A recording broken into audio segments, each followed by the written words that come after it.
Hello बच्चों, आज हम पढ़ेंगे अध्याय 17 तारे एवं सौर मंडल। यानी कि बच्चों इस अध्याय के अंदर हम हमारे पूरे ब्रह्मांड यानी कि ब्रह्मांड के एक भाग सौर मंडल जिसके अंदर हमारी पृथ्वी स्थित है, सूर्य स्थित है, हमारा एक अलग सूर्य है। पृथ्वी के अलावा और भी बहुत सारे ग्रह हैं, जैसे बुध ग्रह हो गया, बृहस्पति हो गया, मंगल हो गया, शनि हो गया, अरुण हो गया, वरुण हो गया। इन सभी ग्रहों के बारे में, तारों के बारे में, सूर्य के बारे में, धूमकेतु के बारे में, यही सब कुछ हम इस अध्याय के अंदर पढ़ेंगे। चलिए स्टार्ट करते हैं। सबसे पहले देखो कि रात्रि के आकाश में सबसे अधिक प्रदीप्त यानी कि चमकने वाला प्रदीप्त पिंड चंद्रमा है। देखो बच्चों, चंद्रमा के जो चमकने का कारण जो होता है ये क्या होता है? सूर्य। कैसे बच्चों? जो चंद्रमा है सूर्य के प्रकाश को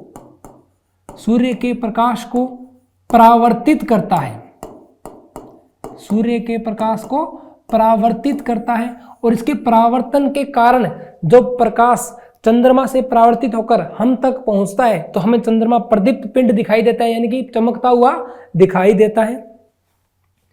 सारे ग्रह, चंद्रमा तथा आकाश के बहुत से अन्य पिंड खगोलीय पिंड कहलाते हैं। यानी कि बच्चों हमारे इस ब्रह्मांड के अंदर जितने भी पिंड हैं, चाहे वो चंद्रमा है, चाहे वो पृथ्वी है, चाहे शनि है, चाहे बृहस्पति है, चाहे मंगल है, अरुण वरुण, सभी को बोलते हैं खगोलीय पिंड।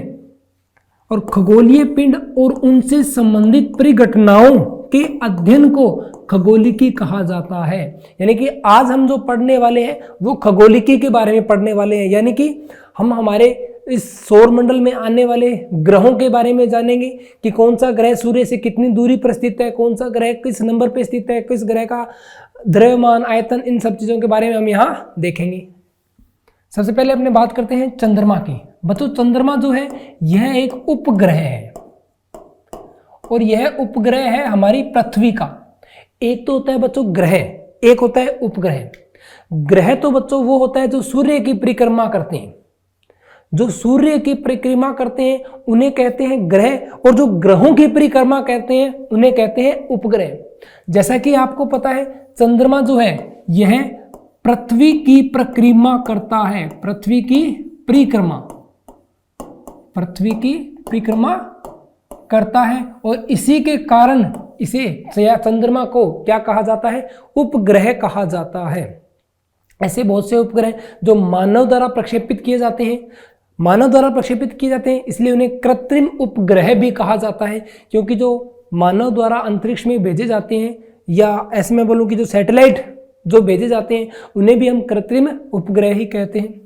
आइए चंद्रमा के बारे में देखते हैं, चंद्रमा के बारे में पढ़ते हैं। जैसा कि मैंने आपको बताया चंद्रमा जो होता है ये क्या एक उपग्रह है, और किसका उपग्रह है? हमारी पृथ्वी का उपग्रह है। ऐसे ही बच्चों और भी हमारे बहुत सारे ग्रह हैं जिनके अपने अपने चंद्रमा हैं, यानी कि अपने अपने उपग्रह हैं। जब चंद्रमा के पूर्ण चक्रिका दिखाई देती है, यानी कि पूरा चंद्रमा हमें दिखाई देता है, पूरा बड़ा चंद्रमा यानी कि पूरा गोल जो चंद्रमा होता है, जैसे ऐसे देखो बच्चों, जब चंद्रमा पूरा गोल होता है तो उस स्थिति को कहा जाता है पूर्णिमा। और आपको पता है बच्चों पूर्णिमा के समय ही जो अपने समुद्र जो होता है, समुद्र के अंदर सबसे ऊंची लहरें उठती हैं, क्योंकि चंद्रमा के आकर्षण के कारण जो लहरें हैं वो ऊपर उठना प्रारंभ हो जाती हैं, यानी कि ज्वार भाटा आते हैं। इसके पश्चात प्रत्येक रात्रि को चंद्रमा का चमकीला भाग घटता चला जाता है।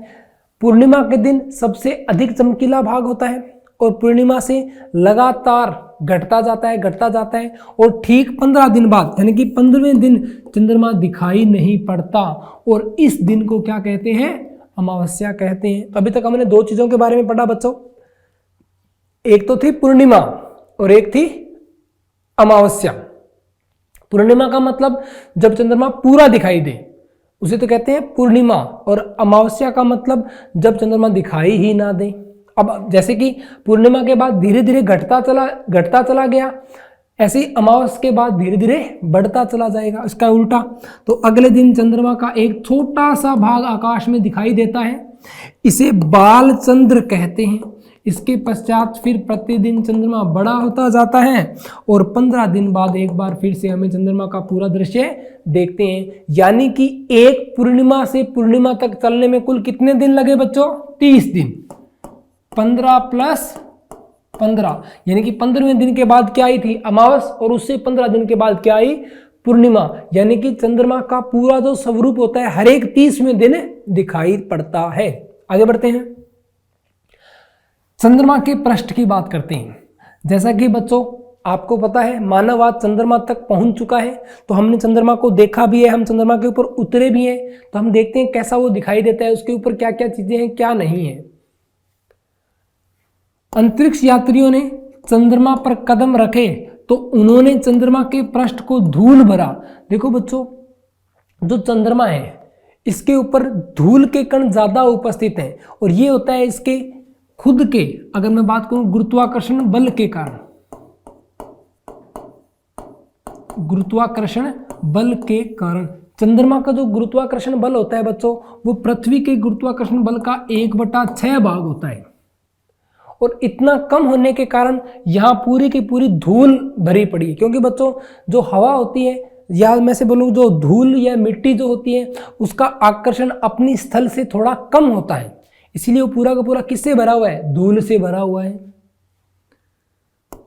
धूल से भरा तथा निर्जन पाया जाता है। उस पर विभिन्न अमापों के गर्त यानी कि बच्चों खड्डे, इस पर बहुत से खड़ी ढाल वाले ऊंचे पर्वत भी हैं। जैसे कि बच्चों अगर मैं हमारी पृथ्वी की बात करूं तो हमारे पृथ्वी के ऊपर भी बहुत सारे ऊंचे ऊंचे पर्वत हैं, जैसे कि माउंट एवरेस्ट हो गया, माउंट किलिमंजारो हो गया, माउंट मैकिन्ले हो गया, ऐसे बहुत सारे अलग अलग ऊंची ऊंची ऊंचाइयों के हमारे यहाँ पर्वत स्थित हैं। तो ऐसे ही पर्वत चंद्रमा पर भी स्थित हैं।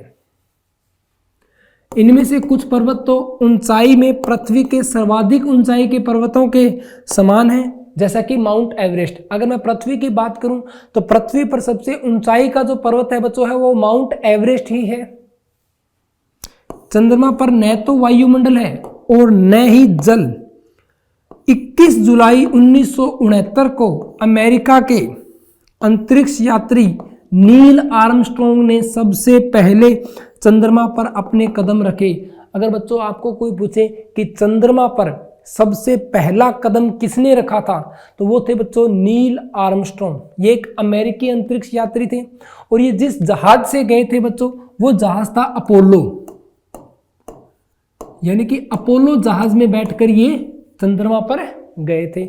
और इनके बाद जो गए, मतलब इनके बाद जिसने कदम रखे वो थे, उनके बाद एडविन एल्ड्रिन चंद्रमा पर उतरे। यानी कि पहले व्यक्ति जो थे वो थे नील आर्मस्ट्रॉन्ग, और जो दूसरे व्यक्ति थे वे थे एडविन एल्ड्रिन। जैसा कि बच्चों आप देख सकते हो, इसी तरह चंद्रमा पर बहुत बड़े बड़े गर्त पाए जाते हैं। आप देख सकते हैं बच्चों, ये देखो कितने बड़े बड़े खड्डे दिखाई दे रहे हैं। ये जो तस्वीरें हैं बच्चों, ये हमें जो हम अंतरिक्ष यान भेजते हैं, जो हम सैटेलाइट भेजते हैं, उनके द्वारा प्राप्त होती है। आगे बढ़ते हैं, तारे। अब हम बच्चों हमारा सौरमंडल पढ़ रहे हैं, तो हमारे सौरमंडल के एक आते हैं तारे। जैसा कि आपने देखा कि अभी तक हमने चंद्रमा के बारे में पढ़ा, चंद्रमा भी हमारे सौरमंडल का एक हिस्सा है। ऐसे ही तारे जो होते हैं बच्चों वो भी हमारे सौरमंडल के हिस्सा होते हैं। हम तारों की संख्या को नहीं गिन सकते क्योंकि यह असंख्य है। अब हम देखते हैं इसे। तारे अपना प्रकाश उत्सर्जित करते हैं, यानी कि तारे जो होते हैं वो अपना प्रकाश खुद बनाते हैं। जैसे कि सूर्य अपना प्रकाश खुद बनाता है, तो सूर्य भी क्या है? तारा है। बच्चों ये जितने भी होते हैं ना, तारे हो गए, सूर्य हो गए, इनके अंदर लगातार संयोजन अभिक्रिया चलती रहती है। संयोजन अभिक्रिया चलती है, यानी कि इसके अंदर बच्चों क्या होता है? हीलियम नाभिक के 2 परमाणु आपस में मिलकर ऊर्जा का निर्माण करते हैं, और ये ऊर्जा हमें दिखाई देती है या हमें प्राप्त होती है। सूर्य भी एक तारा है। अन्य तारों की तुलना में सूर्य इतना अधिक बड़ा क्यों दिखाई देता है? देखो बच्चों, सूर्य भी अन्य तारों की तरह खुद की ऊर्जा खुद बनाता है, पर फिर भी सूर्य हमें स्पष्ट दिखाई देता है, जबकि तारे जो होते हैं वो हमें बहुत ज्यादा दूरी पर दिखाई देते हैं। तो ऐसा क्यों होता है? देखो बच्चों, सूर्य जो है वो पृथ्वी के सबसे निकट है अन्य तारों की अपेक्षा। अन्य जो तारे हैं बच्चों पृथ्वी से बहुत ज्यादा दूरी पर उपस्थित हैं, इसीलिए वो हमें छोटे दिखाई देते हैं। जैसा कि बच्चों मैं कोई फुटबॉल को आपके बिल्कुल पास रख दूं और एक फुटबॉल को आपसे 500 मीटर दूर रख दूं, तो दोनों में से आपको बड़ी कौन सी दिखाई देगी? जो आपके पास है यानी कि जितना पास होगी वो चीज उतनी ही बड़ी दिखाई देगी। यही कारण होता है कि सूर्य हमें बड़ा दिखाई देता है जबकि तारे हमें बड़े दिखाई नहीं देते। तारे सूर्य की तुलना में लाखों गुना अधिक दूर हैं, इसलिए तारे हमें बिंदु जैसे प्रतीत होते हैं। सूर्य पूर्व में उदय होता है तथा पश्चिम में अस्त होता प्रतीत होता है। ऐसा पृथ्वी के अपने अक्ष पर पश्चिम से पूर्व दिशा में घूर्णन के कारण होता है। देखो बच्चों, पृथ्वी जो है एक तो लगातार सूर्य के चक्कर काट रही है और इसके साथ साथ यह अपने अक्ष पर भी घूमती है। तो अगर मैं आपसे पूछूं कि इसके खुद के अक्ष पर घूमने की जो दिशा है वो क्या होती है? पश्चिम से पूर्व, पश्चिम से पूर्व, या मैं से बोलूं कि एंटी क्लॉकवाइज, यानी कि घड़ी की दिशा के विपरीत, पश्चिम से पूर्व। यही कारण होता है कि जो सूर्य होता है वो पूर्व में उगता है, वह पश्चिम में छिपता है। यहां देखो, ध्रुव तारे की मैं बात करूं, अगर ध्रुव तारा एक ऐसा ही तारा है जो पृथ्वी के अक्ष की दिशा में स्थित है। यह गति करता प्रतीत होता है, यह बिल्कुल इसके अक्ष के ऊपर नजर आता है और यही कारण होता है कि ध्रुव तारा जो होता है वो लगातार घूमता हुआ नजर आता है। आगे बढ़ते हैं। तारामंडल। बच्चों, तारों के समूह को बोल दिया जाता है तारामंडल। कुछ एक तारामंडल नोन है, जिन्हें हम जानते हैं, जिनको हमने देखा है, यानी कि वो हमेशा अपनी स्थिति में वैसे ही रहते हैं, बने रहते हैं, तो उन कुछ स्थितियों को बोलते हैं तारामंडल। तारामंडल यानी कि तारों का समूह। पहचाने जाने योग्य आकृतियों वाले तारों के समूह को क्या कहा जाता है? तारामंडल कहा जाता है। सर्वविख्यात तारामंडल में से एक विख्यात तारामंडल सप्तऋषि है। बच्चों, गर्मियों के समय जो रात का पहला पहर होता है, उस रात के पहले पहर में आपको आसमान में 7 तारे नजर आते हैं जो हमेशा एक साथ बने रहते हैं। तो उन तारों के समूह को बोला जाता है सप्तऋषि मंडल, जिसे आप गर्मियों में रात्रि के प्रथम पहर में देख सकते हैं। इस तारामंडल को बिग डिपर, ग्रेट बियर अथवा आर्सा मेजर भी कहते हैं। आगे बढ़ते हैं। ओरियन।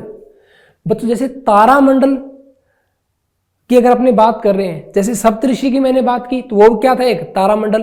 तो उसी की तरह ओरियन भी क्या है? एक तारामंडल है। जैसा कि आप देख सकते हैं इसके अंदर 1 2 3 4 5 6 7 और 8, यानी कि 8 तारों का ये क्या है? एक बच्चों समूह है। इन 8 तारों के समूह से मिलकर क्या बनता है? ओरियन बनता है। इसके अंदर देखते हैं अपने कि ओरियन एक अन्य विख्यात तारामंडल है जिसे हम सर्दियों में मध्य रात्रि में देख सकते हैं। जैसे सप्तऋषि को हमने गर्मियों के प्रथम पहर में देखा था रात में, ऐसे ही ओरियन को सर्दियों की रात में मध्य रात्रि में देखा जाता है। यह आकाश में सर्वाधिक भव्य तारामंडलों में गिना जाता है। इसमें 7 अथवा 8 चमकीले तारे हैं।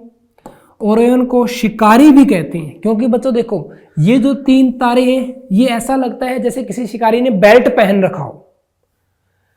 बाकी के जो तारे हैं ये 2 हाथ को और 2 इसके पैरों को दर्शाते हैं और एक इसके मुंह को दर्शाता है। यानी कि ये जो संरचना जो बन रही है ये एक शिकारी की भांति संरचना बन रही है, इसीलिए इसे क्या कहते हैं? शिकारी तारामंडल भी कहते हैं। इसके 3 मध्य के तारे शिकारी की बेल्ट को निरूपित करते हैं, जैसा कि मैंने आपको अभी बताया। 4 चमकीले तारे चतुर्भुज के रूप में व्यवस्थित दिखाई देते हैं। आकाश में सबसे अधिक चमकीला तारा सीरियस ओरियन के निकट दिखाई देता है। बच्चों, अगर मैं आपसे पूछूं कि आकाश में सबसे चमकीला तारा कौन सा है, तो बच्चों वो होता है सीरियस, और जो सीरियस तारा है वो इसी ओरियन तारामंडल के निकट पाया जाता है। जैसे कि बच्चों अभी हमने तारामंडल ग्रेट बियर यानी कि सप्तऋषि के बारे में पढ़ा, ओरियन के बारे में पढ़ा, तो इन्हीं की तरह हमारे पास कैसियोपिया, लियो मेजर, ये भी कुछ 2 प्रमुख तारामंडल का सदस्य हैं। तो बच्चों इस अध्याय के पहले भाग में हमने अभी तक तारामंडल के बारे में, तारों के बारे में, चंद्रमा के बारे में पढ़ा। अब हम इस अध्याय के अगले भाग में सौर परिवार के बारे में जानेंगे कि सौर परिवार क्या होता है, अलग अलग ग्रहों के बारे में जानेंगे कि किस ग्रह का क्या काम है, कौन सा ग्रह क्या कहलाता है, कैसा दिखता है, प्रत्येक ग्रह की प्रॉपर्टी की अगर मैं बात करूं तो उनके बारे में पढ़ेंगे। धन्यवाद।